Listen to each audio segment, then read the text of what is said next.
Kasher, qu'est-ce que c'est? Kasher, c'est ce qui est apte à la consommation dans le judaïsme. Mais pourquoi c'est si important de manger kasher? Dans toutes les sociétés, la nourriture est un marqueur culturel et social. Pour nous, la nourriture revêt aussi une dimension spirituelle. Les juifs doivent s'illustrer par une conduite exemplaire.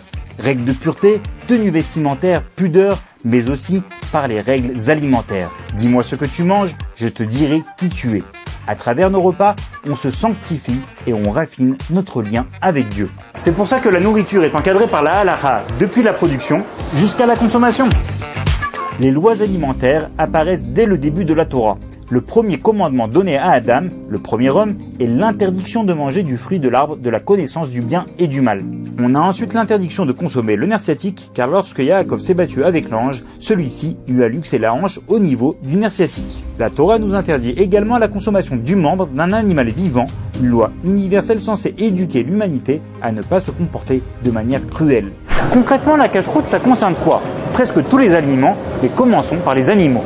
Déjà, les animaux doivent appartenir à une espèce cachère. Pour les animaux terrestres, ce sont ceux qui ruminent et qui ont le sabot fendu, bovins, ovins, caprins, mais aussi cerfs, gazelles, bisons, etc.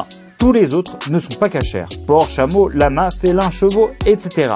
Le lait n'est cachère que lorsqu'il provient d'un animal cachère, donc pas de lait d'ânesse, de truie ou de jument. Les oiseaux cachères sont ceux qui ne font pas partie de la liste des 24 volatiles interdits par la Torah. Poules, canards, oies ou dindes. Pour les œufs, seuls ceux qui proviennent d'animaux cachères sont cachères et il faut vérifier l'absence de sang avant de les consommer. Les animaux aquatiques cachères sont ceux qui ont des écailles et des nageoires, donc pas de mollusques ni de crustacés.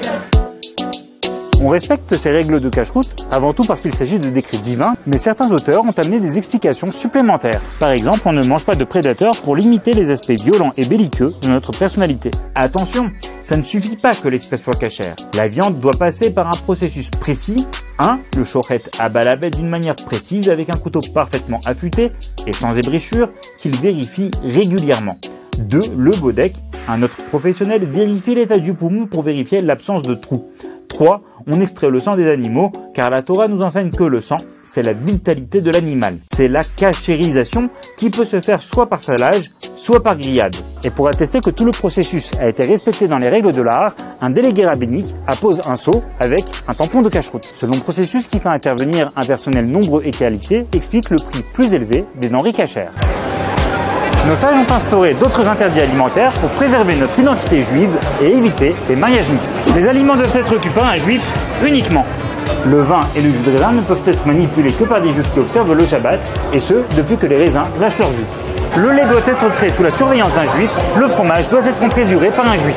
Autre point de cache-croûte fondamental, l'interdiction de mélanger le lait et la viande, répétée 3 fois dans la Torah. De cette triple mention de la Torah, nos sages déduisent 3 interdits. 1. L'interdiction de cuire le lait et la viande. 2. L'interdiction de consommer de ce mélange. Et 3. L'interdiction d'en tirer profit. Là encore, une idée profonde. Le lait représente la vie, car il est la nourriture du nourrisson, et la viande représente la mort, puisqu'on ne peut pas la consommer du vivant de l'animal. L'idée, c'est qu'on ne mélange pas la vie et la mort. Plusieurs conséquences aux interdictions de mélange lait-viande. On attend 6 heures entre une consommation de viande et de lait et on adapte la cuisine en conséquence. Une vaisselle pour le lait et une pour la viande. Il est également conseillé d'avoir 2 éviers et 2 fours.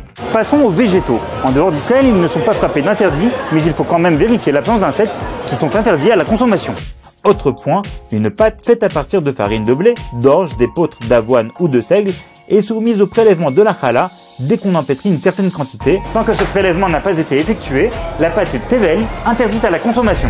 Comme le disait le roi Salomon, la personne qui veut s'éviter des soucis fera attention à ce qui rentre dans sa bouche, la cache-croûte, et à ce qui en sort, les paroles de Torah, la prière et les paroles de réconfort.